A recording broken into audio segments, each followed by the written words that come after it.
Hello, everybody, and welcome back to Arena Season 2. We are here with Overtime. We've got lots of great stuff planned for you. You thought the tournament was the end of it, but let me tell you, no, it's not. We've got lots of great stuff planned. We're going to be going over some of the highlights from Season 2, as well as we're going to be talking about some of the winners of the challenges that we had going on. And also, we've got some sneak peeks for you as well. Yes, we do. And a big announcement later today. And also a little special video that we've been preparing for you all week long. So hopefully you guys stay till the very end. And also we have something called leek soup. Have you ever had that, by the way, Jeffrey? It's so good, so delicious. And I'm Leek sure soup is all of great. yes, right? Especially We when also Kima do. prepares it. He Oh does a my great job with God. it. Yes, I think he has that nice little touch, you know what I mean? So Right? that's all good. Yes.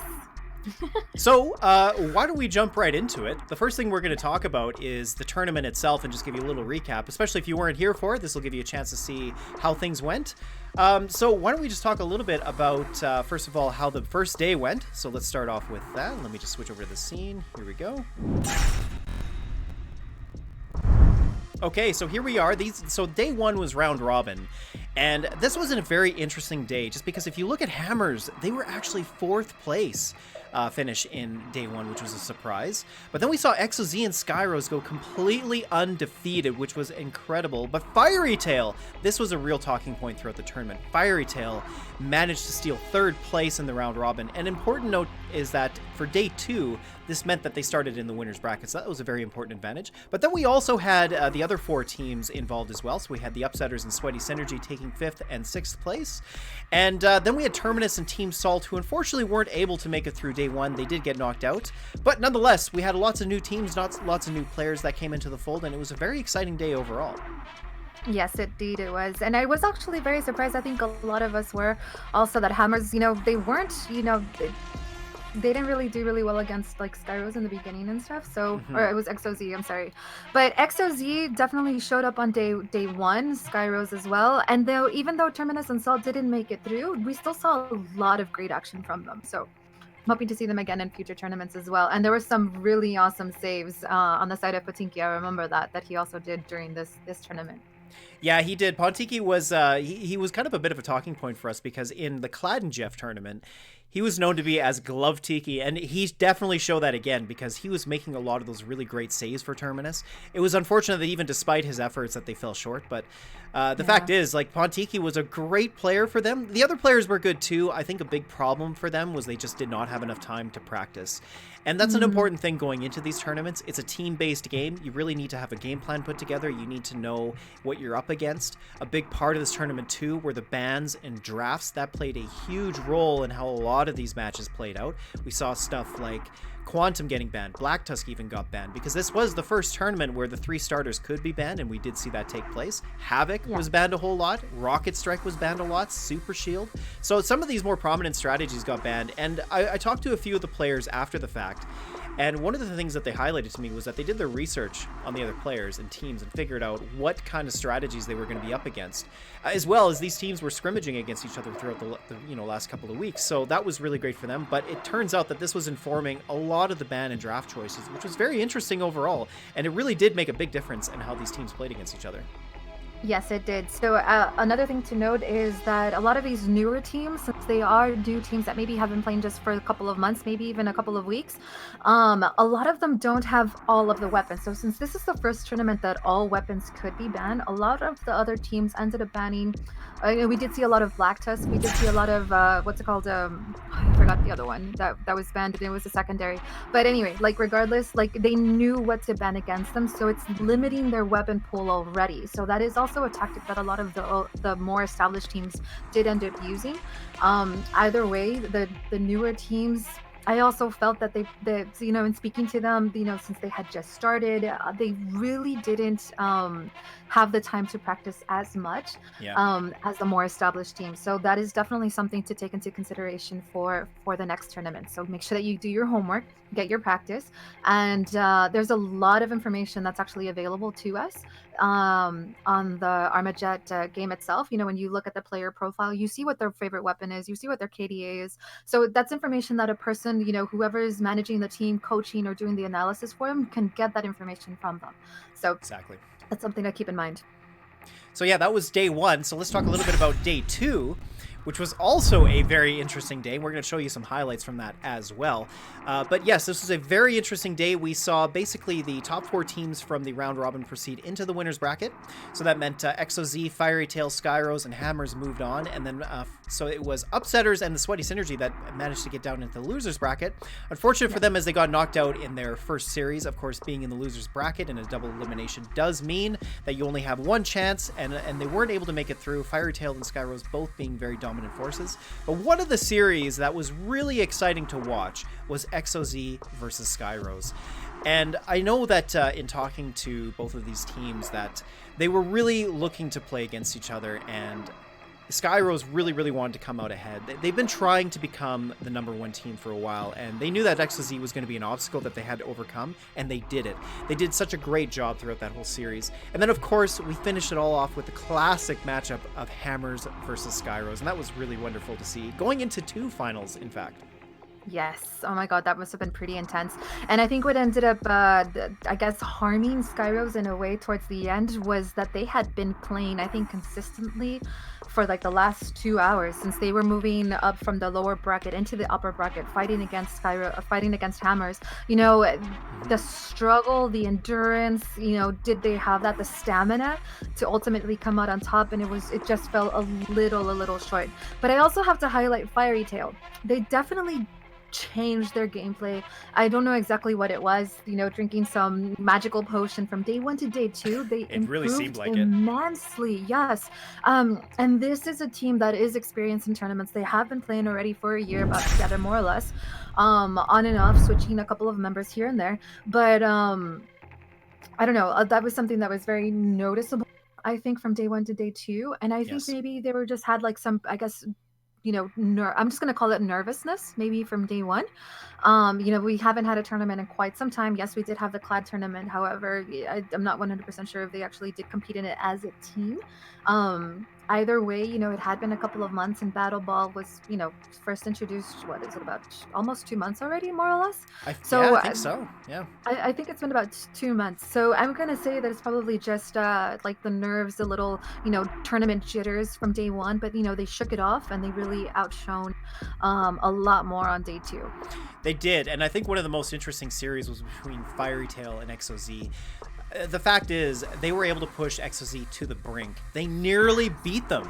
And I gotta say, like, I'm not, you know, Fiery Tail, no slight to them in any way, shape, or form, but based on their day 1 results, I was not expecting that to happen in day 2. What a refreshing change it was, because Fiery Tail's proven themselves to be one of the top 4 teams. There's no doubt about it.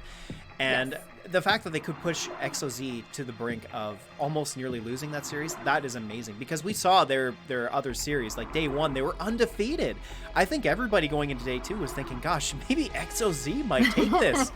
But yeah, Fiery Tail, really great job. And that was a wonderful thing to see, because just like you said, it was from day 1 to day 2. It was almost like they took something, or they were just on fire, pun intended. Yes. You know, they were really bringing their A game, and it showed. And I can't wait to see them in further tournaments. That's going to be the amazing thing to watch out for. Yes, same. I know that a couple of players rotated out to Fiery Tail, so I know that we have Vipensity, who has been watching. She's a really good player that isn't a well-known player of Fiery Tail, that she couldn't make it in this tournament. And I remember during the Kings of the Arena tournament over the summer that I loved how she played with Yobot. You know, to me, they were my golden duo. So definitely big kudos to them. And then just having been able to go ahead and do that to XOZ, that says a lot, really does. Not to take anything away from Fiery Tail, but from day 1 to day 2, there was a difference, and I was a little bit worried, and I'm like, wait, I was a little like expecting a little bit more from them on day 1, to be honest, since they are experienced players, but they really, you know, they showed up their game on day 2. They really did. Well, so speaking about the tournament, we also had the opportunity to raise money for Australia, and that was a really exciting thing for us. So we participated in the Mobilizer for Australia movement, which included not only just us, but there were 5 other events going on at the same time with 5 other mobile games. And the idea was that we all got together, pooled our resources, and raised money for Mobilize for Australia. And so for us personally, we were able to raise a total of over $1,000. $500 of that got matched by Super Bit Machine. We were able to make it all the way. But even more important than that, we were able to collect as a total $12,000, which we have donated to Mobilize for Australia. So congratulations on that. That was a really wonderful thing to see. Yes, it was indeed. So all of these funds are going to go and help I think it's the wildlife that is in Australia due to the recent bushfires. So they have been devastated because of that, but we are, helping them. And it was I think it was PUBG, it was Clash Royale, Brawl Stars, Fortnite, and Call of Duty Mobile that were participating. So there were streams all weekend long. So shout out to everybody all of the tournament organizers, all of the streamers who ended up participating, and especially all of the people that donated. So thank you guys so much for helping out this great cause. It really was amazing. Well, all right, so we've talked about a little bit about the tournament and what we were able to do. Why don't we move into the highlights, and let's talk a little bit about that. So we've got a number of clips lined up for you guys just to take a little recap of some of the highlights from the tournament, and these are some of the high-caliber moments that we were able to capture. Yes. So let's move over to that. Just a quick little thing. These are some of the best moments. There were so many. They're not in any particular order, by the way, especially I know like on my part, like there was just like, oh my God, I remember this, I remember that. And, some of them are pretty funny as well. So, they're just highlights. It doesn't say anything against the other team or not. But yeah, just that we really hope that you enjoy these. And these are our picks to you guys. All right, let's check those out. But he didn't quite get there in time. Lucas was there to so they're going to toss it away, getting it out of their own zone, and that'll give them a chance to regroup and collect their breath.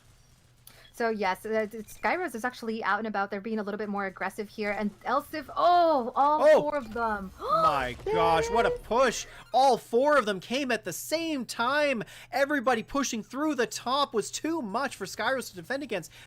But yeah, that was a really, really great moment there where basically we saw that great push through the top from Hammers, and it made it so that they could obtain a goal right away. That's something you love to see, is just that team play between these two teams, and that's something you expect to see when you get these high-caliber teams together as well. All right. I think I was looking at the wrong one because mine was Skyrose versus Team Salt. Oh, really? Oh, hold on a minute. Yeah. That might be end user error here, guys. I do apologize. It's okay. It was Skyrose versus Hammers, but let me just double check and see which one is next in the lane. Oh, no, hold on a minute here. So let's see. Okay, so now I've actually got the Skyrose versus Team Salt one up. So that was my fault, guys. All right, let's play that one right now. All right, here we go. No, that's okay. See if they decide to switch things up. All right, Seeker picking up the Quantum, does get the ball. He's going to move up through the top. Archer's got that shield. He drops it, though, and now he picks it up again. So nice passing back and forth between the two teams. But here we go. Archer's going to make a push and doesn't get it there. And TJ doing a great job of playing goal. He throws it over to Tenderlonius, and now he's going to be able to make a push through over to the right. Will he make it? That's going to be the question. So throwing it at the bottom, I don't know what exactly was planned there, but it pretty much gave it to the other team because by the time they respawn, and unless they get Draco, and it looks...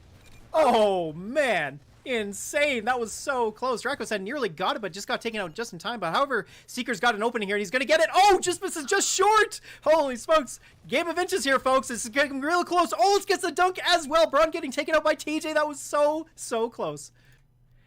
Yes, that was a really, really great moment, and one highlight there was Seeker's shot at the end, also known as the Seeker shot.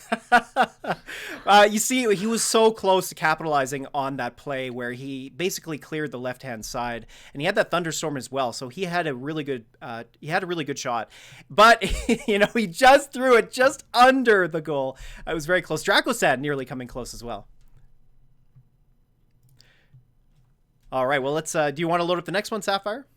Yes. All right, let's move on to the next one. Yeah, Nightray does get taken out. The Locust just didn't do a great job of pushing. I think he might have been better served with his Dominion, but that's quite all right. Woody does get taken out using that Thunderstorm again.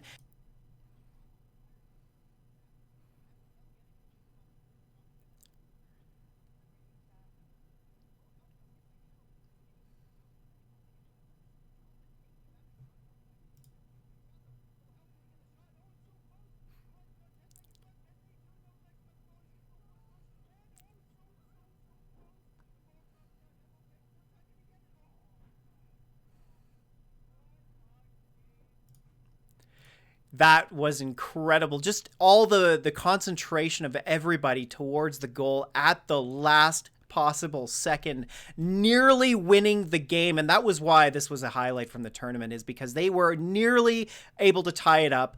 But just because of Sweater Synergy's great defense towards the end there, they were able to stop them from capitalizing. So that was very, very close and a great clip indeed. All right, well, let's move on to the next one. Yes. All right, so the ball is back up.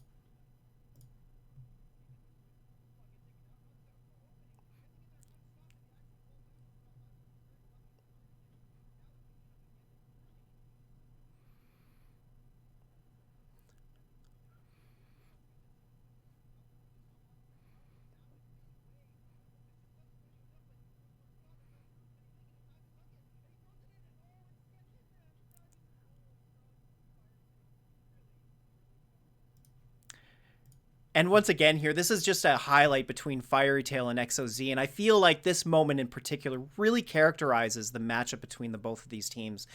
The thing is, Fairy Tail, again, was pushing them so hard, and this was a great example of how that took place. And look at how close that goal really was. It was really just, it went in by just a little hair. Had he not threw it with enough momentum, it wouldn't have went in, but thankfully they were able to make that happen. So, but yeah, I thought this was just a really good characterization of how this whole matchup went between XOZ and Fairy Tail. Yes, indeed. All right, let's load up the next one. Delaying the game necessarily.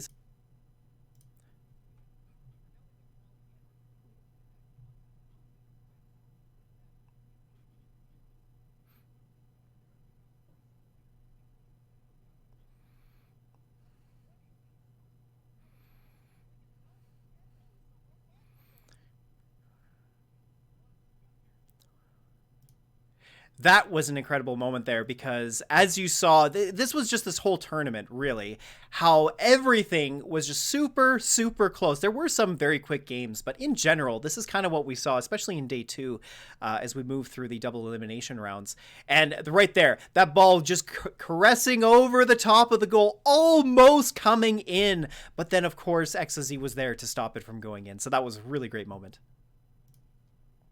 So let's see if they decide to switch.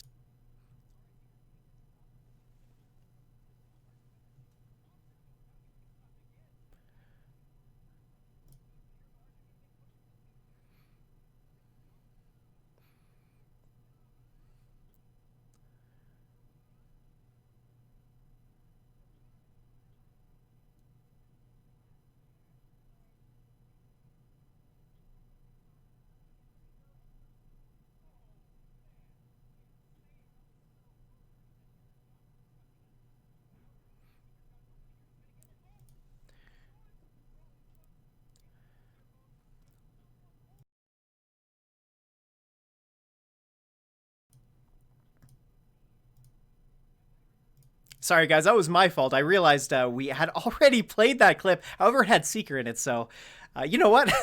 Why not? We have to enjoy that Seeker shot. I hope you did. You play the sound, the Seeker shot sound? No, I missed it, but we did get it the first time. Okay, so I need to make sure that the clips are in the correct order because it looks like they are out of order. I think we're about to play the same one between Fairy Tail, so just give me a minute here. I'm going to make sure we've got the right one loaded. Okay, so something's gone wrong here. I apologize, guys. I thought I had it all sorted out, but there's something going on with VLC here. So just give me 2 seconds while we get this sorted out.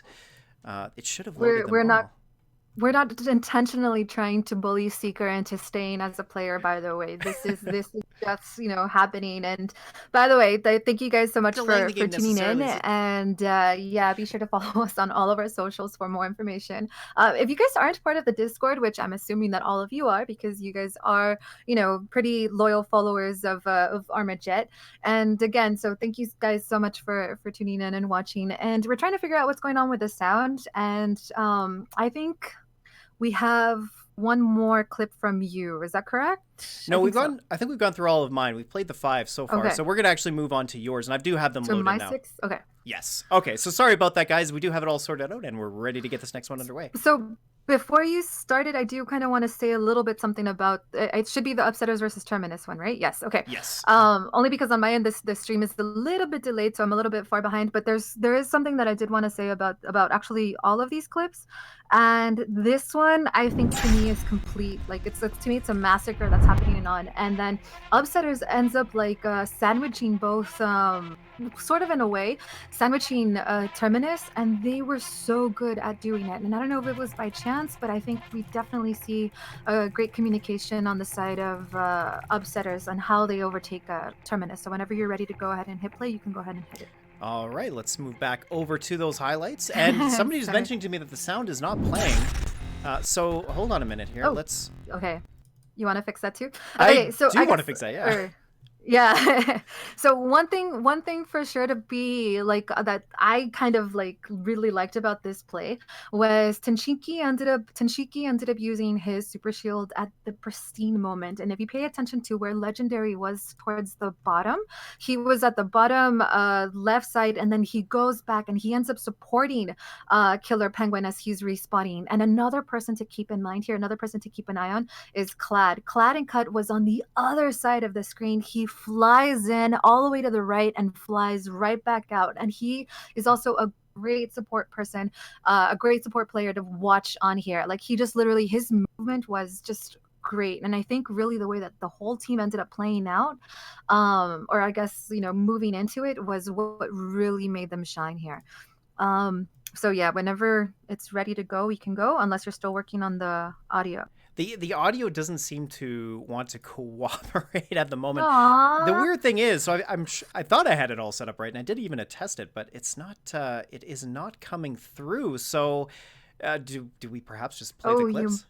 You might need to do maybe something with your desktop audio. Oh, I think I know what it is. Okay, then all right, we're good to go. Okay, so let's play the clip then.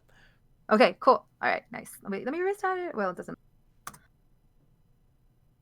Just pay attention to everyone's positioning here. It's really, really good. So if I was on the side of Upsetters, I would just go through the bottom, but you know, they just keep focusing on the top. I agree with you. I think going through the bottom would be very good, but Tenshiki does clear the way. He looks like he's going to get that next goal, and does. So now Upsetters up's 2-0, and there isn't enough time left on the clock to get those next two goals. Okay, so, yeah, perfect. I looks like Upsetters going to take this 2-0. All right, there we go.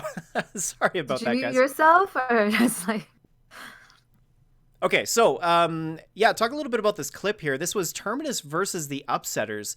And I gotta say, Tenshiki, we talked a little bit about him during the tournament, and he's from OG Hammers. Like, he's from Hammers way, way back in the day when ARMAJET wasn't even released on PC. But the thing I really liked about him is he was actually a very good tool for the Upsetters, as he really did a great job of basically fulfilling their team's motive, which was upsetting the other team.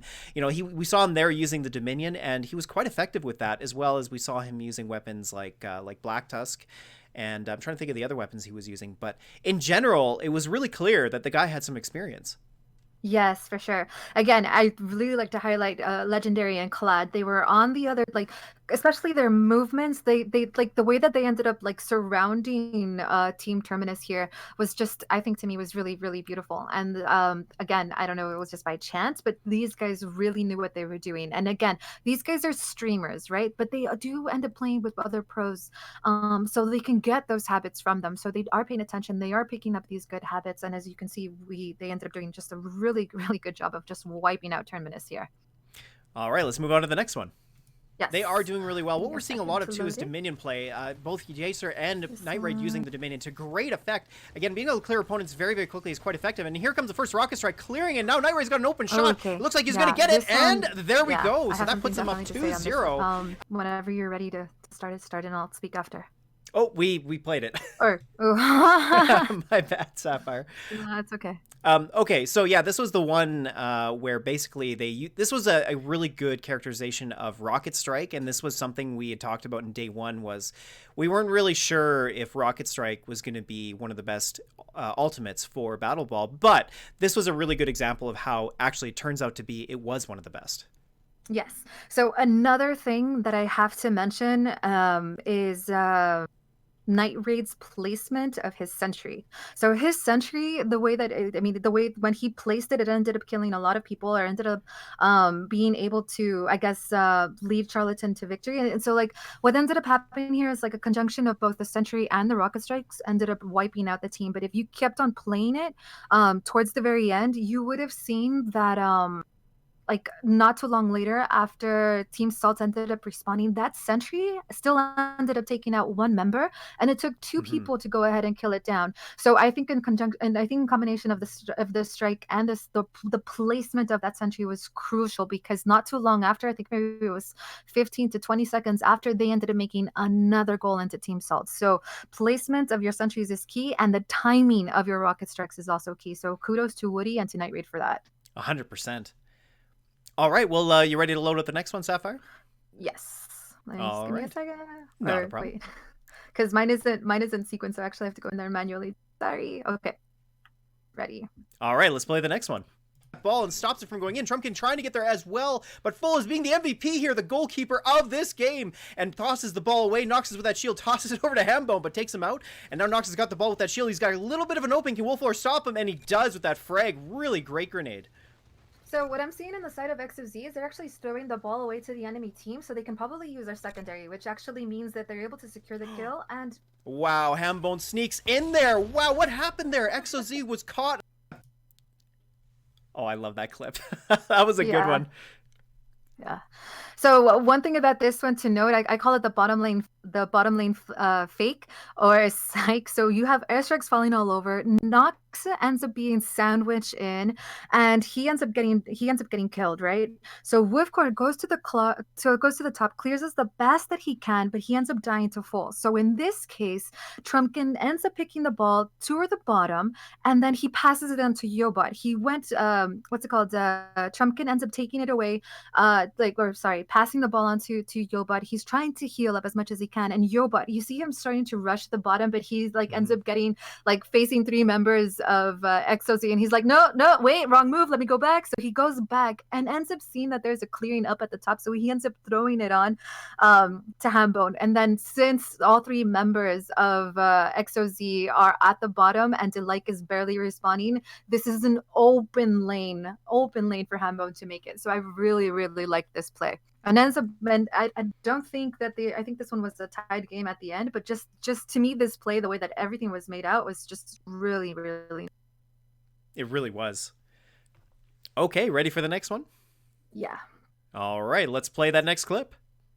A really great job dropping that rocket sentry down the bottom lane, completely shutting that down, allowing Skyrose to concentrate the defense on the top and the middle platform. However, Draco making a push through here. He's got to get caught, and there it is! Draco Sad, with the intense movement, comes down, completely fooling Billy the Kid.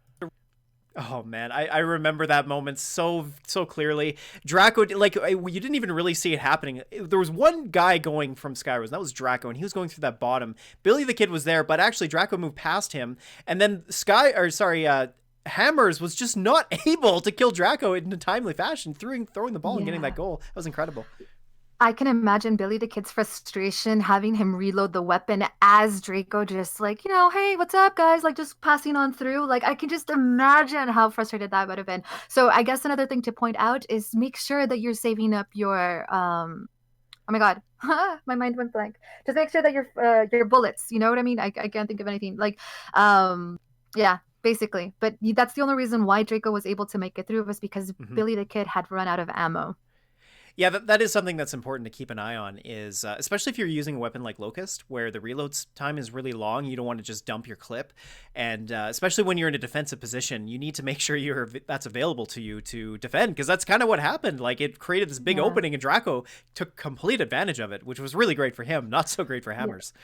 And the one other thing to highlight about this game was that, oh my god, there was a lot of back and forth action. Like, this was like what's it called? Hammers as being an immovable object, and Skyrose is an unstoppable force. You know what I mean? Like, this is a lot of back and forth. The ball, from left to right, from teammate to teammate, passing on everywhere, etc. So this is probably, I think this was probably one of my favorite matches, simply to watch, because it was just so intense. And then the first goal didn't really happen until like 30 seconds into it. more or less, I think, or I think 40 seconds into it. But yeah, great showing on both teams. And the next clip is also Skyros and Hammers. But to me, this is just, I call it the Flying Dutchman because literally it's the Dutch who's the Dutchman is like leading the charge here. But I just find it very comical to watch, and I just really like just play it, and you guys will know what I mean. All right, let's play that clip. Oh, I'm getting errors here. What is happening? No, it was going so well. Oh no. I don't know if we're gonna be able to play the last clip. No. Okay. So Oh, I guess very briefly, I'll talk about it while you try to fix it. So what ends up happening is, Skyro 0-0. It's barely a minute in. Not much is well, again, a lot of back and forth action. Draco has the ball. He ends up dying. He ends up shooting down. No, I'm sorry. Elsif has the ball. He ends up dying to Draco. Draco then ends up dying to Elsif as he responds, and like Elsif just rushes in. And coincidentally, all 4 members of Hammers are at the top of base, and they are just simply charging to the right side. So that ends up, they were all right behind each other, and they end up, what's it called? They end up really like scoring and stuff like that. But it was Elsif, it was Billy the Kid, both 2 frontmen from the side of Hammers. They end up taking 2 members down from Skyros, and by the time that they respawned, they couldn't stop Copters from scoring. So this is a really good highlight. I really wish that you guys can go ahead and watch it, because to me I just really enjoyed this moment. Okay, so I'm just so what happened was VLC completely crashed, and Nice. what I'm gonna do is just open up the clip on its own, and we'll just play that on its own, and then it should work okay. Although I think we've played this one, but let's just watch the last one. This is clip number 10. Yeah. All right, just a sec here. All right, here we go. Let's play this last clip for you guys. I get there in time. Lucas was there to stop it and managed to collect it, so they're going to toss it away, getting it out of their own zone, and that'll give them a chance to regroup and collect their breath.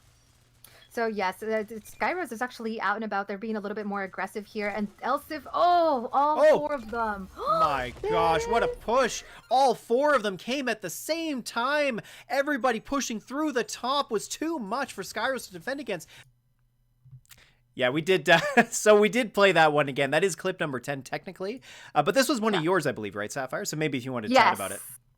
Yeah, this was one of mine, so that's the only reason why it was accidentally played first. But anyway, so this is clip number 10. It was supposed to be the last one. And again, it was just a very comical moment for me because, again, you have 2 powerhouses going back and forth against this ball. Draco kills Elsif. Elsif then comes back and kills Draco. And then somehow all 4 members of Hammers end up just lining right behind each other. Elsif falls, Billy the Kid falls, and Copters is there to save the day along with Lucas at the end. So since Elsif and Billy the Kid ended up killing off Draco and Braun, it pretty much left the goal very defenseless against the Archer and, oh my god, I forgot who else was playing on that match, but yeah. So it was, I think it was Resin, yeah. So they didn't have the firepower in order to stop it, but yeah, just the way that everything just came in, that's why I call it the Flying Dutchman. I just don't know why. I just find it very funny. I just find this clip very, very amusing. But yeah, that was my 5th clip. So that was a really wonderful highlight from the tournament. I do apologize about the production issues there. We had some problems with VLC just not cooperating. So, well, but at least we got to play them, and hopefully you got a chance to see just what the tournament was like over the weekend. There were tons of those moments. Those was just a small showing of what we actually had take place.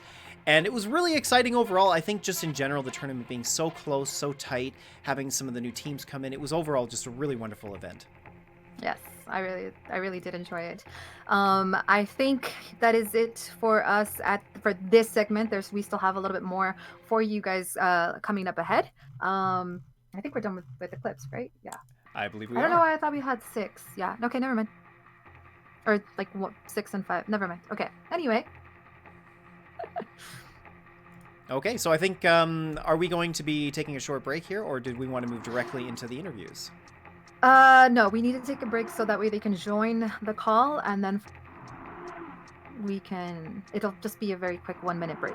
Sounds good. Okay, guys, so we're going to take a little short break here while we get that ready to go, and then when we come back, we'll be here with some more player interviews and some more content for you. Okay.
right, and we're back after a short little break just to collect our players here for a short interview. Sapphire, why don't you lead off?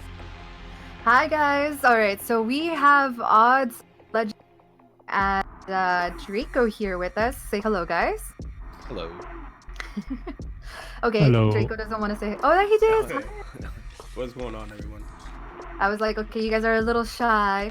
All right, so just recap last week. Great moments. You know, this is so far what we've been doing. But okay, so wanted to ask you guys, what has made you guys start playing or competing in ARMAJET? Well, what was that special moment that you're like, hey, I can go pro in this. I want to give it my best. Draco, you want to start off? Sure.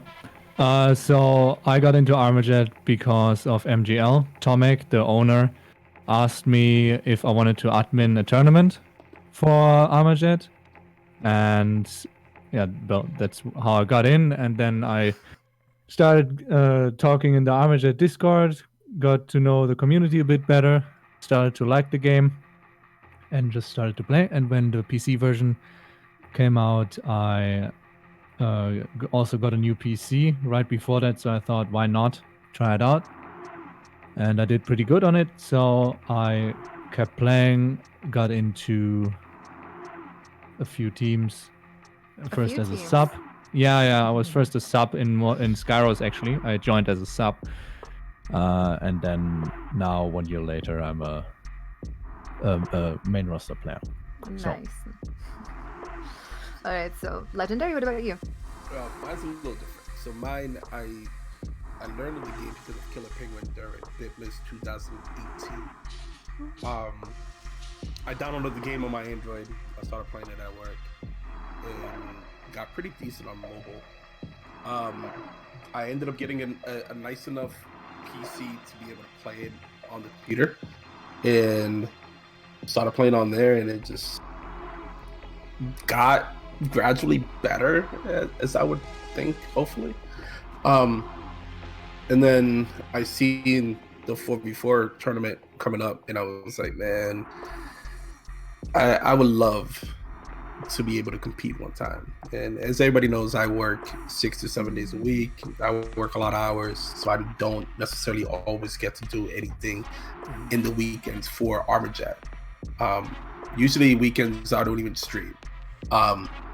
It's me time. But I was encouraged to make a team and decided to officially go competitive.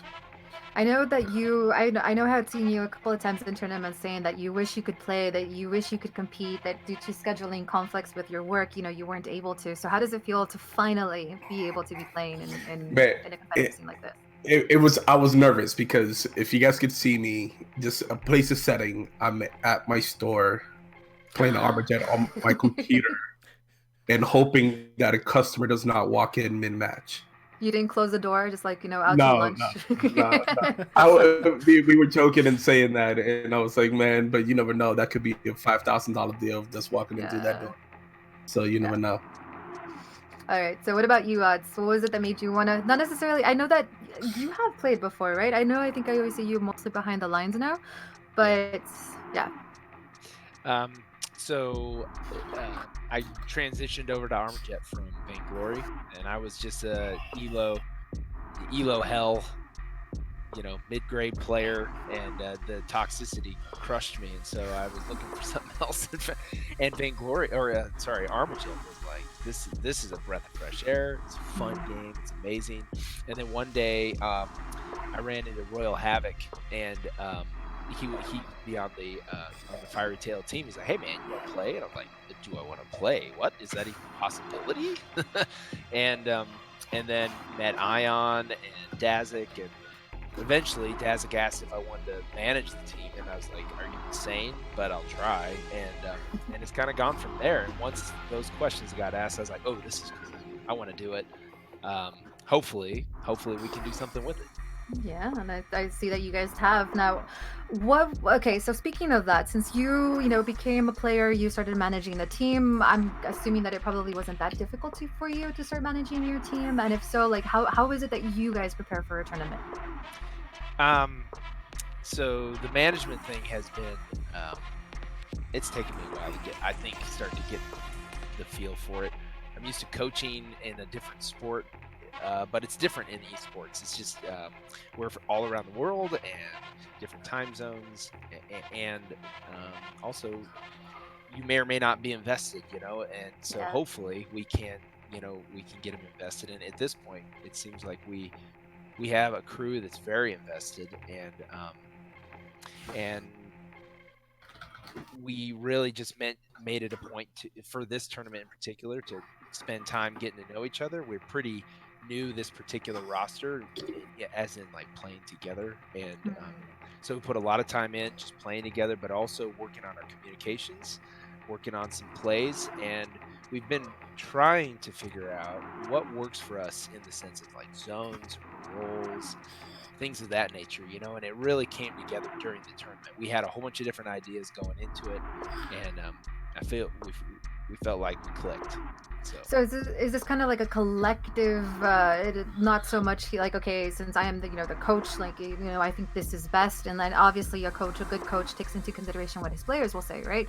But in this case, like, is there someone that you kind of like lean probably a little bit more towards that? Okay, he's kind of like a visionary, he's able to see something that I just can't, or is it still kind of just like a collective, like everyone is like that? Everyone's like, hey, this, hey that, coach this, coach that, So I feel like I'm kind of like if anything, I stay in the meta and the big picture and the ideas too much, and so then I start running ideas by everybody in the team, and they go, whoa, whoa, whoa, whoa, actually this might work. And I'm like, oh, sounds good, let's do that. And the guy that I lean on, especially at this point, it's been for this tournament in particular, it's been Hambone and Wolfcore. Were the two, and Hambone has really rolled into an in-game leader position for us, which is just solid as a rock in there. Fantastic guy. But I've been blessed with a team that's they're not afraid to tell me what they think, and so I throw stuff out there and like, let's do this. Like, that's not working. Okay, let's do something else until we figure it out. So. Yeah. So you got to just keep rolling with the punches, and something works, and stick with it, right? Absolutely. So let's say Draco. So Skyros, very, very close. How did you guys end up preparing for this tournament? I know that a lot of you guys are in EU, NA, the time zone difference sometimes. I'm assuming that you guys were only able to play on weekends if you guys were lucky. How did Skyros prepare for this tournament? So I know that Seeker analyzed a lot, and he came up with a lot of strats.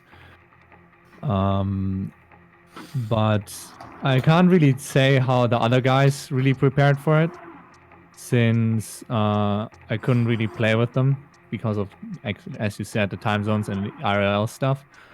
But I mostly prepared for it by playing solo queue and getting used to as many situations as possible, trying to figure out how to solo carry a game, because if I can solo carry a game, then my teammates can do that too and can help me do that. Or rather, when I can solo carry an entire game, then I know that my teammates will back me up, and we will win like that. Unfortunately, it didn't work out in the end. So good. What, in your opinion, what was it that ended up, not leading Skyros to victory? Exhaustion. Exhaustion? Yeah. We played, on the second day, we played 27 matches in total. Ouch. And after the first, I'll have to leave in a second because my dog's barking a lot. So on the second day, we played 27 matches, I think. And at the end, I didn't have any internet anymore because it was already past 12. Yeah. So I just wanted to get it done with, and anything longer, I wouldn't have been able to play anymore. So yeah. So that really would have affected your game. Yeah. Yeah, and I have to go right now. Yes, I'll go be ahead. back in a second. Thank you so much, by the way. Okay, so what about you, Legendary? How did you prepare for the tournament? We really couldn't really prepare. So as everybody knows, Clad is West Coast. I have 2 players that are students. So they have curfews, they have limited time on ARMAJET. So what me and Clad were doing was whenever we could, we would play games together. We would bring in KP and just try to get the synergy going. Yeah. But it doesn't always happen, just because I might have 5 deliveries after work, might not get home till 11 p.m. And then I might just say, F it, I'm not going to stream, I'm not going to play. I'm just going to go to bed and go to work the next day.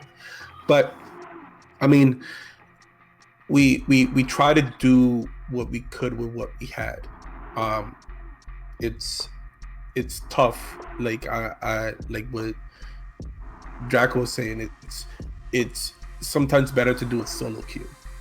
I do a lot of solo queues in my first hour of ARMAJET, and it's just to get going and try to put myself in certain positions. Kind of like a warm up, also kind of like be ready for any situation. But and I'm also like in the eyes of Odd, he runs a team. I've never ran a team. This is out of my lane.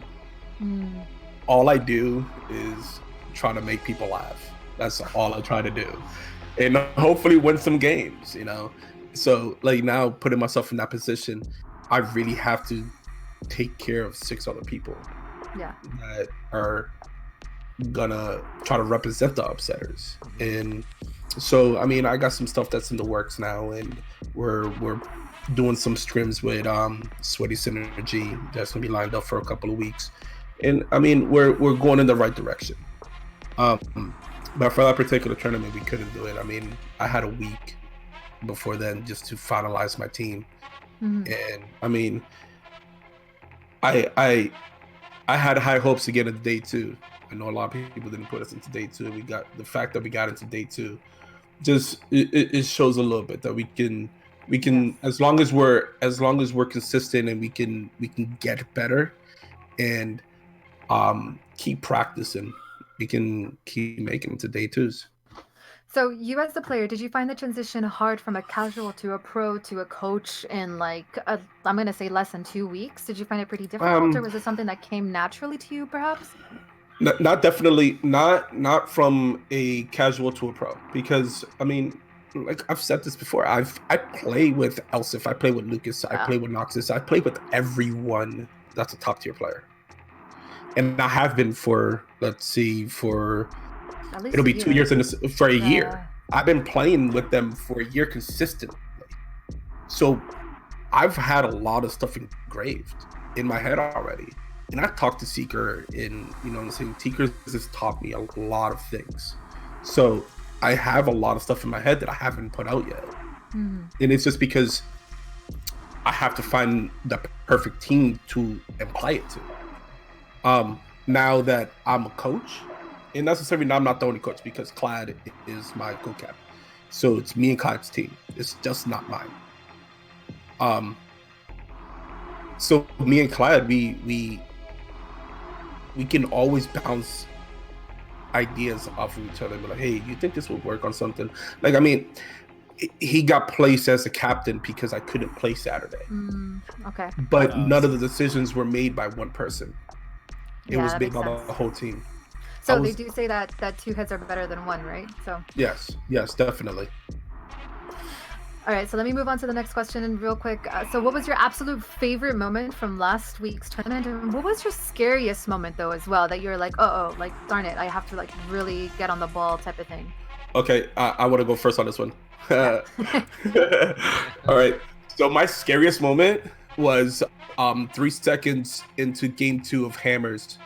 I had a customer walk in. Oh yeah, that was a scary.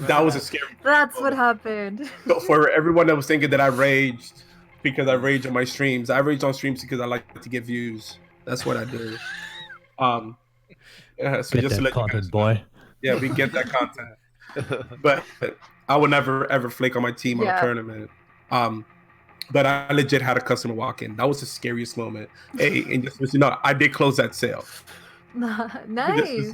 Just to say, my favorite moment, low key, in Hammers. I love you. I've been a content creator for you almost for a year. It was seeing XOZ beat Hammers first round, first game. I love seeing that because, to to go from GG Easy to transition to XOZ and rebrand and everything and have the plays that they have, they really needed to show out. And they absolutely did that. And so my hats off go out to XOZ. I seen that and I was like, they just steamrolled one of the top tier teams. They definitely caught it by surprise, even though XOZ is this very top, they're a strong team indeed, but to beat the Hammers the way that they did was kind of like, oh, what's happening? I was like, I think that was my favorite part of that was my favorite part. What about you, Oz? What was your favorite part or scariest moment?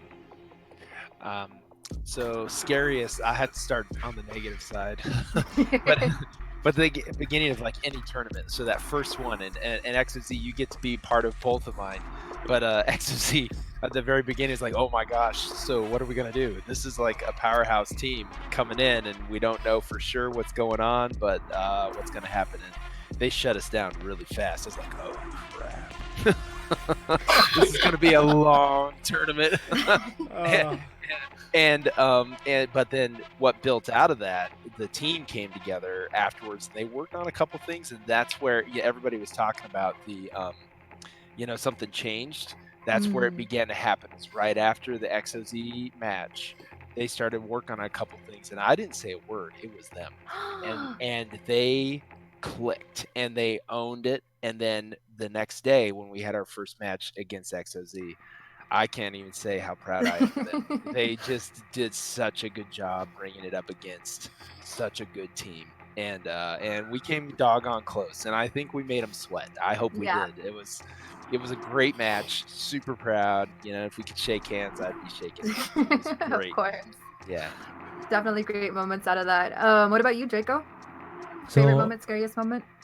My favorite moment of the tournament was when Fairy Tail beats Sauce that one game. My absolute favorite moment in the tournament, even overshadowing when we beat Hammers in the first final. Yeah. Oh, okay. Like we were all in our voice call screaming more than when we beat Hammers. I'm not even joking. We were screaming for Fairy Tail so hard. But a scariest moment, I don't have a scariest moment. There was nothing scary in the tourney. Nothing scary for you, I guess, Draco, right? No, nothing scary. It's unfortunate that we lost, but nothing scary. I'd say I could say something sad, but not scary. No, we'll hold on to the sad maybe for later, perhaps. We'll see. All right. So, what's one thing that you guys see that's different from playing with casuals that the pros don't do or they do? So, is there some piece of advice that you guys can give out to new pilots that want to get into the scene that are primarily just casuals? Is there something? Is there like something that's so huge of a difference between the casuals and the pros that you guys have seen? Strategy. Strategizing.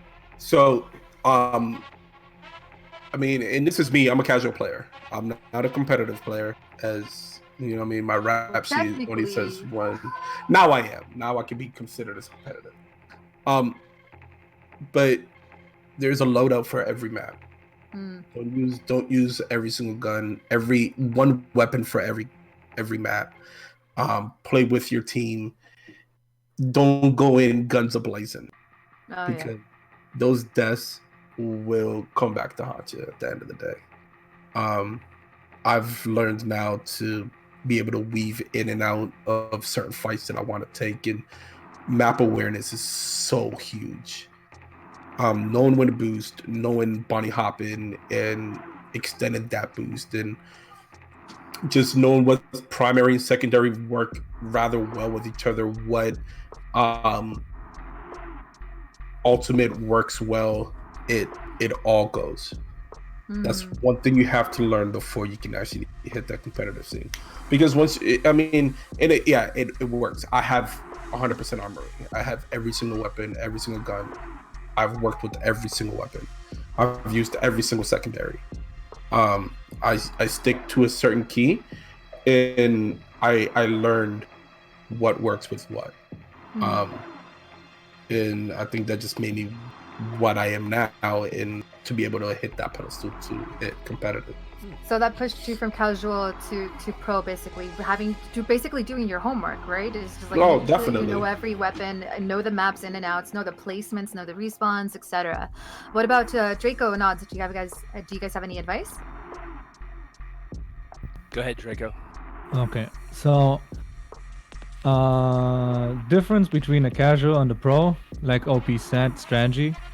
A casual player will most likely play solo queue, get some friends, make some friends on ARMAJET Discord, get into a voice call, squad up, play squads, duos, trios. Don't play alone. If you want to start building strategy, if you want to build your own individual skill, play solo queue.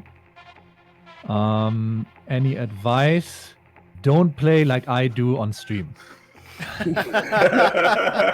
Not wrong. Don't try to use every weapon like it is a typhoon. That is true. That sums It it up. only works because I'm somehow better than some other people.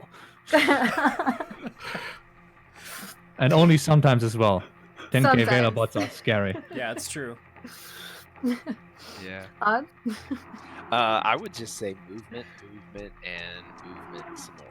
Yes. You can't work on it. You can't work on it enough, and it's blaringly obvious real quick when you run into somebody who's new and they just sit and they just shoot. Oh Yeah. yeah. Oh, You yeah. know what I mean? And it's just and the whole game is built around that movement. You can get if you can move, you can adjust to whatever the strategy is you come up against. If you can't move, and I feel like half the time I'm in molasses. So I'm speaking to myself right here. You know, it's like, oh my gosh, why is this not working?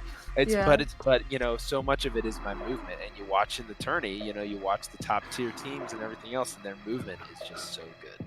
They're And zipping so, around all over the map. Yeah. Yeah. Well, and with battle ball in particular, learn to move with the ball. You know, throw the ball, move yeah. the ball.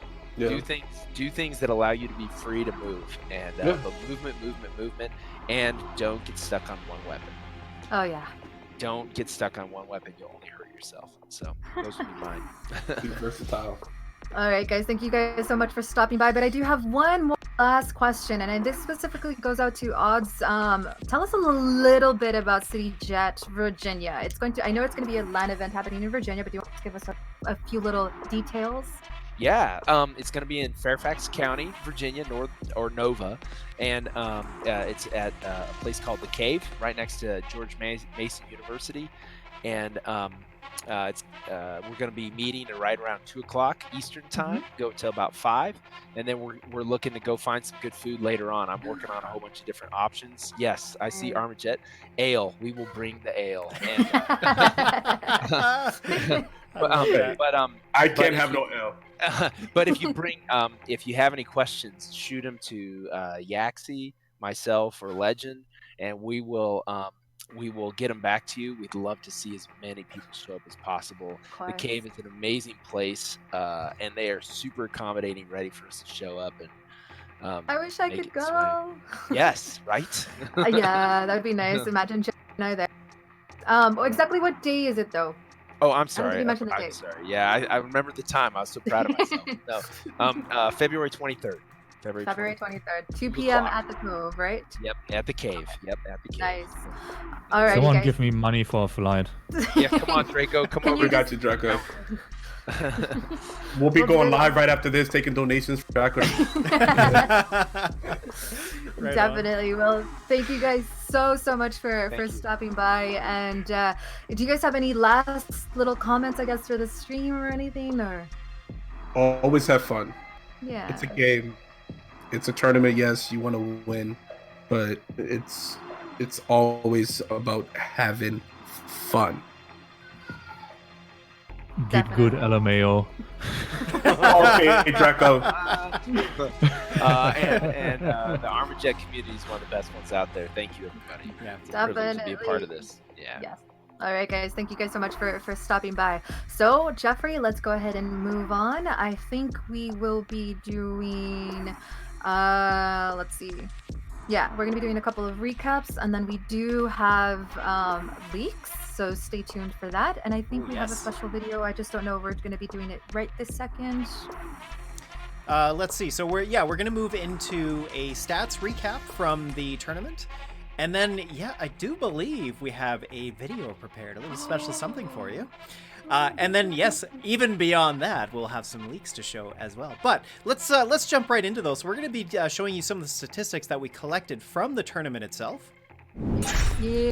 And starting off, we're going to be looking at Hammers versus Skyros. Of course, this was one of the traditional matchups in this tournament. But have a look at these stats here; they're quite impressive. We've got 34 kills per game from Hammers and only 29 from Skyros. That may have played a role in the victory of Hammers. But then you look at the goals per game: 1.73 and 2. That is actually a really impressive stat, as you'll see while we move through the rest of these stats. But win rate as well, very similar between these two teams. Yes, indeed, and it's just very, very, very close indeed. And like Jaco said, I think at the end, well, I don't think. I mean, he said it himself, right?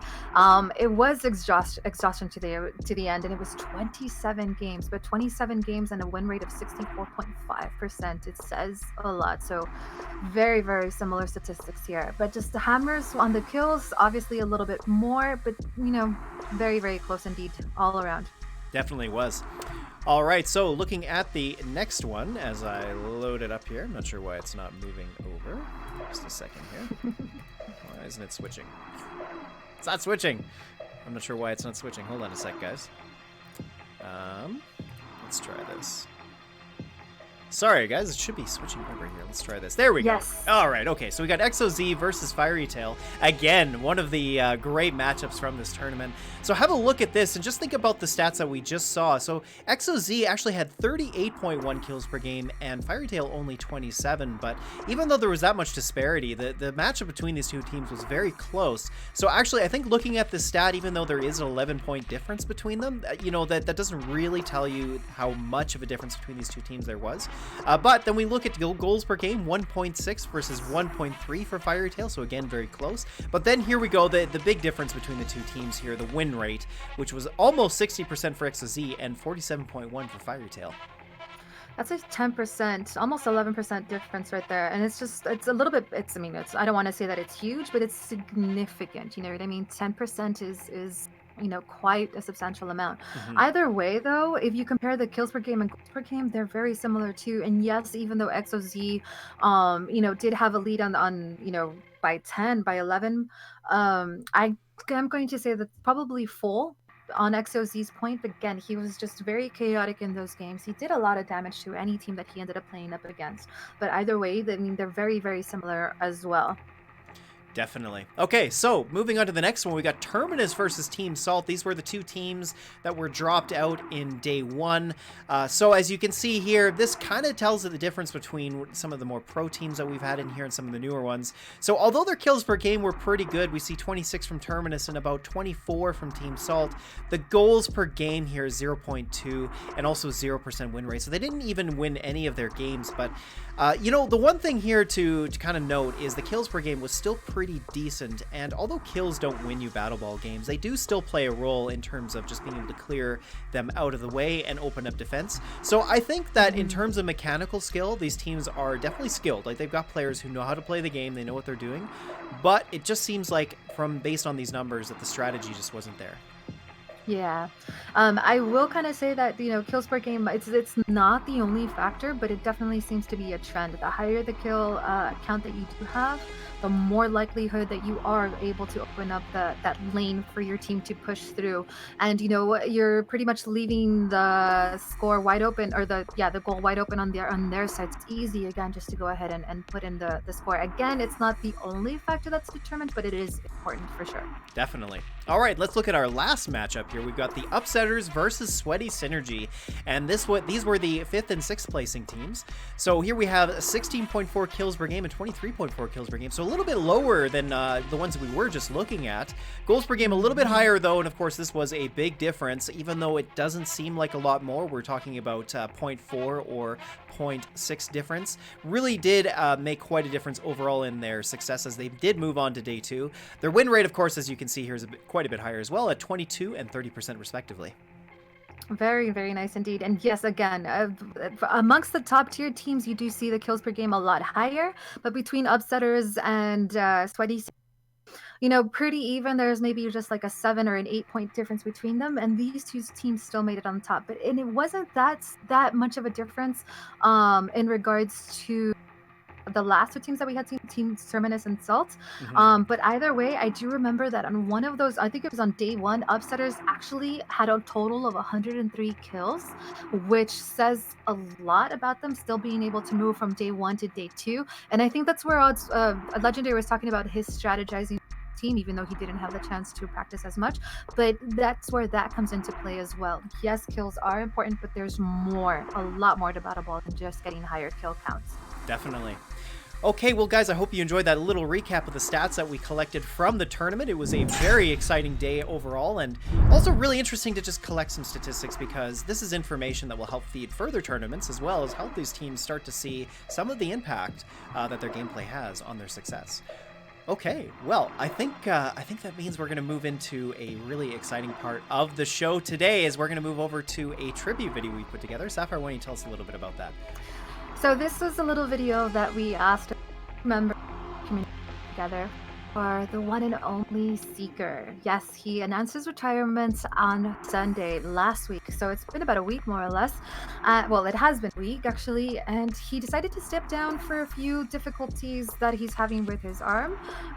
So it's really no secret that he can't really play as well anymore, and he's giving up his time in the arena, but I know that he is going to be working very, very hard and lead his boys to victory in behind the scenes at least. So he's definitely not going anywhere at all. He's just not going to be competing anymore. So we've compiled this little bit of a video for him. So Seeker, this is for you.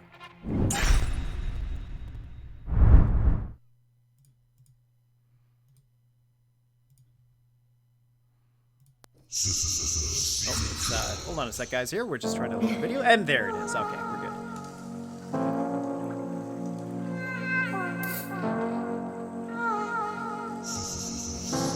It's been a pleasure to have played with and against you this couple of years or so. Maybe the days of competing are over, but what's not going away is your love for the game and how you project that into analysis and preparation for matches, and I think that's what I truly admire of you. Up to a point, it's helped me realize that I may have an interest for it too, so thank you. Anyway, good luck in the future, just keep being amazing. See you around. Hey Seeker, I just wanted to say thank you for everything you've done for me personally in the ARMAJET scene and everything you do for everybody in ARMAJET. It truly sucks that you can't compete anymore. You're one of the hardest working people that I know, especially trying to run Skyrose and trying to keep your team in line. It truly shows. So from the bottom of my heart, I'm truly sorry. Hey Seeker, I appreciate you, man. You have left an amazing mark on the ARMAJET community. You are very generous with your time, with your knowledge, which is profuse. You've helped out new coaches like myself, but also are willing to take the time with lots of individual players. But most importantly, man, you are willing to invest and help people in real life, not just the game. Thank you for being Seeker. Thank you so much, Seeker, for everything that you have done, not only for the ARMAJET community, but for TFL as well. And I know that your boys are super proud of you. I'm super proud of you. I'm sure Wifey is as well. Thank you so much for everything that you have done. Your passion and dedication are a true testament for your true character. So you will be sorely missed in the arena, but I know that you're not going to be going anywhere. You're going to be fighting behind the lines, and you're going to be leading your boys to victory. So I'll see you around. Seeker, you're neither dead nor are you leaving Skyros. However, you're leaving the ARMAJET competitive scene as a player. That is why I just want to say thank you. Thank you for being there when no one else on the roster was available. Thank you for supporting my inting ass from the backlines. Thank you for ignoring the pain and pulling through while playing ARMAJET on its highest level. I hope we can continue to work together in the future, just this time without you putting the theory to reality. That is my job now.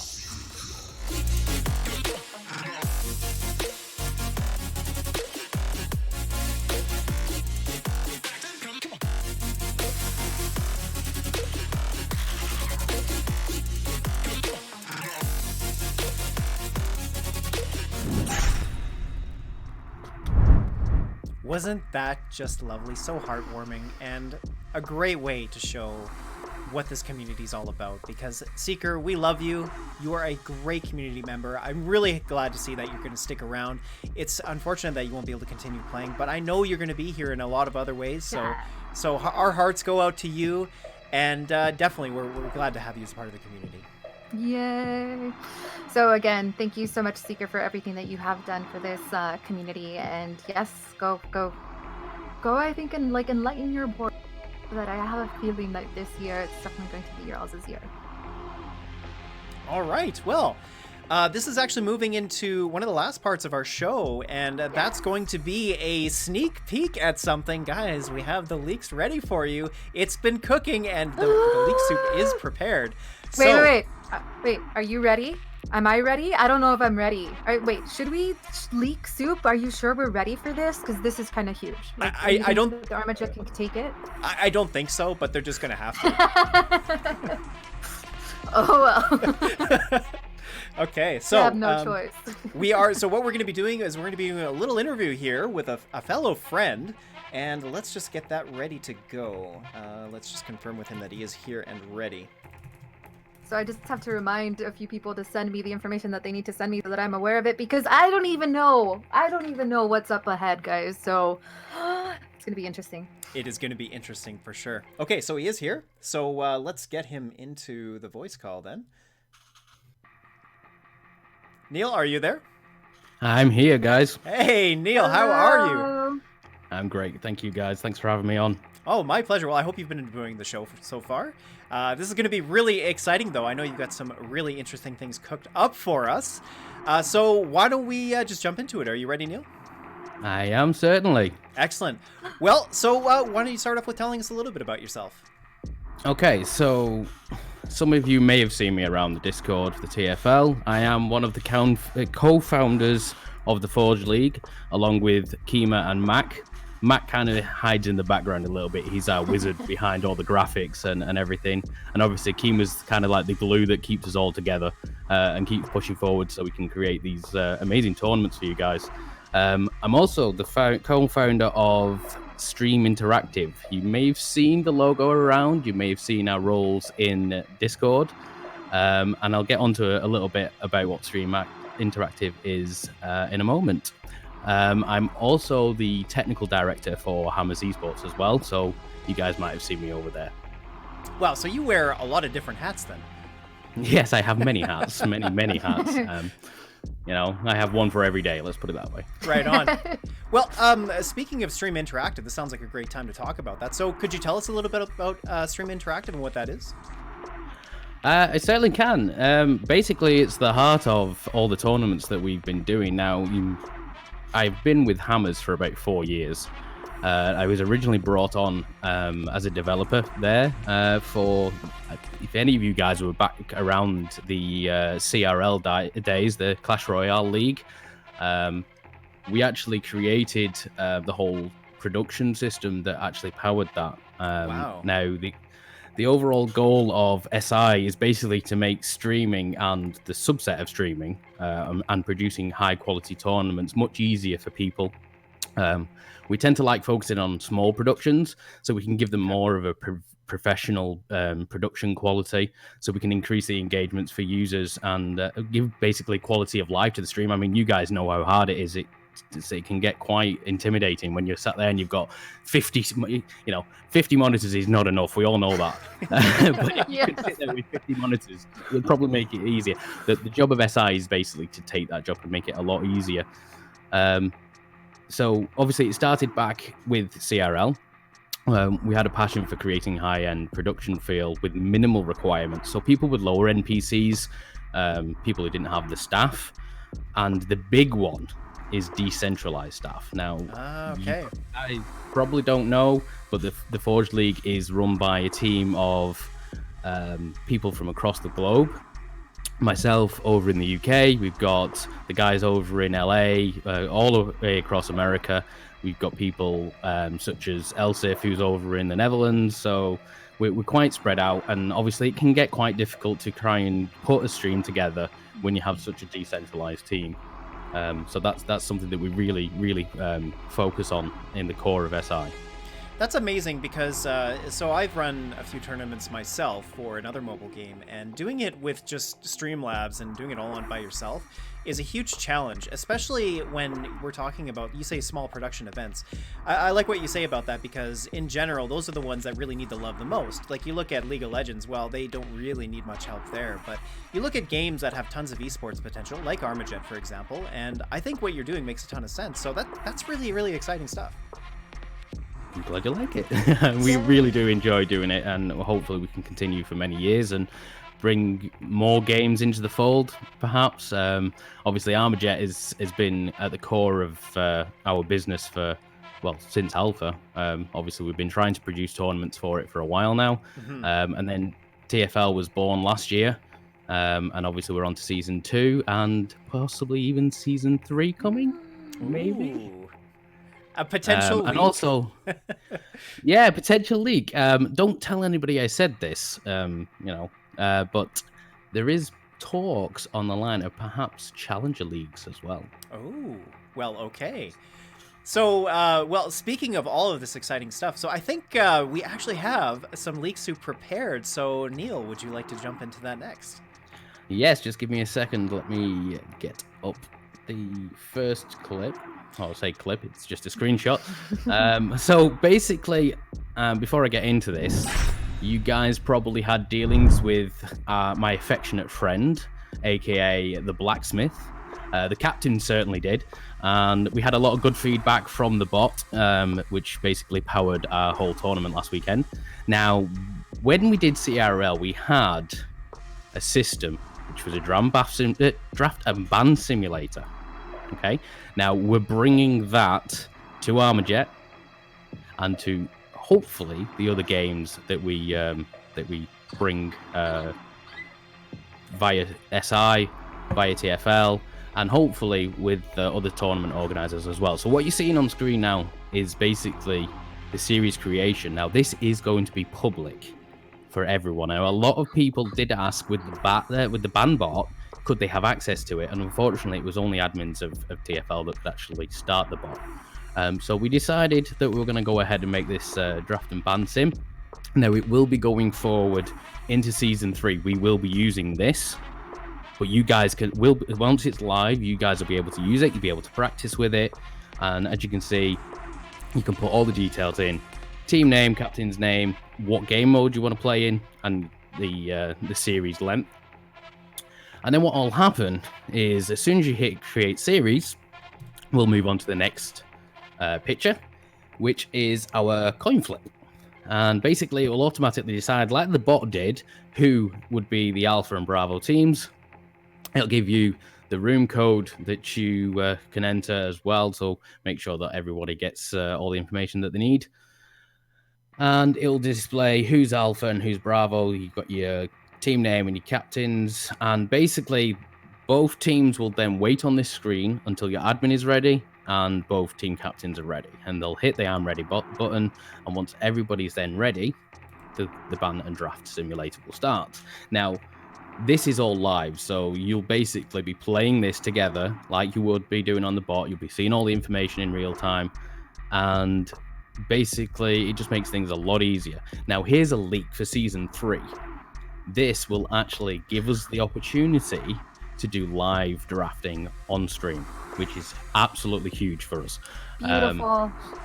So we've got the ability to pick, and obviously we'll keep a little bit of the toxicity in there, as people seem to like that about the bot. So hopefully we'll be able to keep that in there as well for you guys. So as you can see, it will automatically pick the missed bans as well, like the bot did. But hopefully that should be able to be customizable depending on what type of game mode that you're after. So once you've done with the maps, you'll then move on to the weapon bans, which you all saw. Again, this will all be live on stream, and you'll be basically having the time of your life, hopefully. Now, when we did CRL, there was actually people sat just playing the draft. They weren't even playing the game. They were just coming onto the website and actually just doing the drafts. So it's really good to to practice in your drafting against people and to get better in. Because I mean, whilst the esports itself, while the actual gameplay is obviously quite important, you know, as it should be, some games, and I'm hoping ARMAJET as well, can then have like a mini game within it where the draft and the ban scenarios, they become part of the competitive side of things. And hopefully a lot of people will be able to embrace this format that we're putting forward. And who knows, maybe we'll see it in other tournaments. That's incredible. And then basically on the last scene is basically the whole shebang, everything that's been picked. It'll obviously indicate which maps were automatically drafted. The same with the weapons, and then it gives a nice overview of what's been picked and banned. So hopefully that gives us a nice insight into what's going to happen in the next couple of weeks.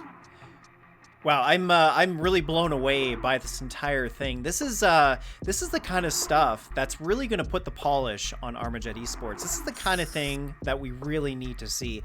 You know, during season 2, we had some really great production going on, but this kind of thing, this just really takes it over the top, and that is an incredible part of the ARMAJET Esports scene that I'm really looking forward to, and I can't wait for season 3 now. Yeah, I can't either. Oh my god, right? It's exciting. I'm so excited. I hope you guys as well. Obviously, it's your guys' enthusiasm with the tournaments and whatnot that keeps us making these tournaments. I absolutely love making software and stuff like this for it. So as long as you guys keep going, I'll keep going, and I'll keep bringing you this kind of thing. And hopefully, as I mentioned before, we are looking at develop multiple instances of Stream Interactive as well, so we can apply it to the Challenger type leagues. So hopefully we'll get some interest from other tournament organizers that might be interested in starting some Challenger leagues, which will be really good. Yeah, I'm sure that you guys will. Definitely. This is just amazing. Really, really. And if you guys want to come and hang out with us, we're always in the TFL Discord. So you'll probably find one or two of us hiding around the ARMAJET Discord as well. So make sure you guys get in there. And yeah. Wow. That's incredible. Like, legit, just amazing, because I come from a realm where the competitive scene's really amateur, and to come into ARMAJET and see this kind of stuff going on, it really excites me for what we're going to see happen, especially if this is going to start fueling some smaller format tournaments, because that's something that we need more often, guys. The thing that we really need to make this scene happen is we need people getting involved. We need people setting up tournaments. We need people doing this. And to see that somebody's building a tool that's going to help facilitate that, that is exactly what we need. So this is really exciting stuff, Neil. Thank you so much for sharing that with us. Yes. You're welcome. Love your hard work. Thank you, Neil. Thank you very much, guys. I'll see you later. You bet. Take care. All right, well, that was, oh man. Mind blown. Oh. Mind blown. Seriously, Oh. Right? Like, oh my I'm god. so giddy like, right now. I can't wait. Oh, I love this place. The community, like I'm just so glad to be a part of this, because this is what I love about being a part of the ARMAJET community, is you get to see stuff like this. This is just amazing, guys. Oh, incredible. Well, we're going to move on to the last part of our show. There was one thing that we still had to tie off before we finish off Season 2, and that was to announce some of the winners that we had from the challenges. So we're going to start off with the bracket challenge, which was actually really interesting. Let's move over to that. We're actually going to show you the results. So this first one that you're looking at here, this is actually Jacer's prediction, and he came really, really close. He did predict that Team Salt was going to come at the end, but he did correctly predict Hammers becoming into the finals, so that was really great. He also predicted Skyrose being in the semifinals, so he actually came pretty close in this challenge overall. And then the other winner of the bracket challenge is Intel. Intel here had a really great prediction, and he was super, super close, especially if you look at the finals there. He had Hammers coming up with a 4 and the win, and Skyrose being at 3+, which is almost exactly the right. The only real difference, I think, was at the very beginning, but in general, he had this pretty much down pat. He even had the upsetters and Sweaty Synergy in the losers bracket on the first round there, so that was really amazing. Intel, you nearly predicted this down to a T. Very, very close prediction indeed. That's just, yeah, very nice. I think even the 4-3 win, like, that was also I think that was the first final, and it was reverse the scores, I think, for the first final that we had. But moving on to our next giveaway, we're going to be announcing our snapback giveaways. And what this was basically tagging a non-ARMAJET friend, like who you're going to be watching ARMAJET with. And our winners are Dasak and Nefira, actually from Fiery Tail. So good job, guys. And yay! We'll be going ahead and sending on your caps. And then I believe this one was announced already on Twitter, but the clip challenges, the winners, Lucas and Braun. So congratulations to you guys as well. Yeah, be sure to check out our Twitter channel, and you'll be able to see those clips that won. They're really great clips. But I believe that finishes everything off. Sapphire, was there anything else you wanted to talk about? No, that's about it also as well. Just be sure to follow us on all of our social media. GG at the Forge League. And Jeffrey, you're Jeffrey Casts. Is that correct? Yeah, Jeffrey_cast from my Twitter. I always keep forgetting that underscore. That's okay. It's kind of annoying, but what can you do? Yeah, no. Hey, whatever works, right? So just be sure to follow us on our Twitters, and if you're not following me, also on our Twitch channels, and then we are going to be bringing out more content. I hope you let us know what you guys thought about this production. By the way, it's something that's very different from what we have done out in the past, and we definitely love to know what you guys thought about this. Did you guys like to see more perhaps after tournaments? We can have like an after game show, pre-game show maybe in the future, who knows, but definitely let us know what you think about this.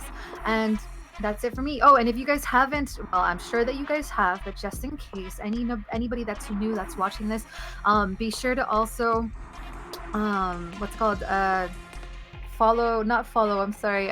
sure that you are a member Jet Discord. You guys can find other teammates to play.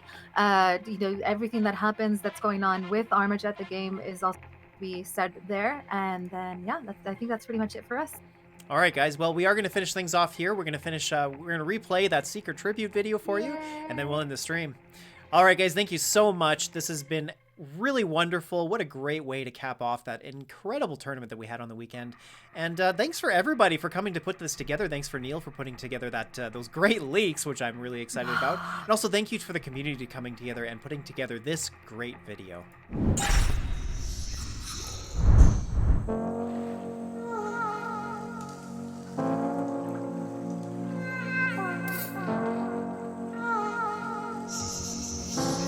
It's been a pleasure to have played it with, and I can see this couple of years or so. Maybe the days of competing are over, but what's not going away is your love for the game and how you project that into analysis and preparation for matches, and I think that's what I truly admire of you. Up to a point, it's helped me realize that I may have an interest for it too, so thank you. Anyway, good luck in the future. Just keep being amazing. See you around. Hey Seeker, I just wanted to say thank you for everything you've done for me personally in the ARMAJET scene and everything you do for everybody in ARMAJET. It truly sucks that you can't compete anymore. You're one of the hardest working people that I know. Especially trying to run Skyrose and trying to keep your team in line. It truly shows. So from the bottom of my heart, I'm truly sorry. Hey Seeker, I appreciate you, man. You have left an amazing mark on the ARMAJET community. You are very generous with your time, with your knowledge, which is profuse. You've helped out new coaches like myself, but also are willing to take the time with lots of individual players. But most importantly, man, you are willing to invest and help people in real life, not just the game. Thank you for being Seeker. Thank you so much, Seeker, for everything that you have done, not only for the ARMAJET community, but for TFL as well. And I know that your boys are super proud of you. I'm super proud of you. I'm sure Wifey is as well. Thank you so much for everything that you have done. Your passion and dedication are a true testament for your true character. So you will be sorely missed in the arena, but I know that you're not going to be going anywhere. You're going to be fighting behind the lines, and you're going to be leading your boys to victory. So I'll see you around. Seeker, you're neither dead nor are you leaving Skyros. However, you're leaving the ARMAJET competitive scene as a player. That is why I just want to say thank you. Thank you for being there when no one else on the roster was available. Thank you for supporting my inting ass from the back lines. Thank you for ignoring the pain and pulling through while playing ARMAJET on its highest level. I hope we can continue to work together in the future, just this time without you putting the theory to reality. That is my job now.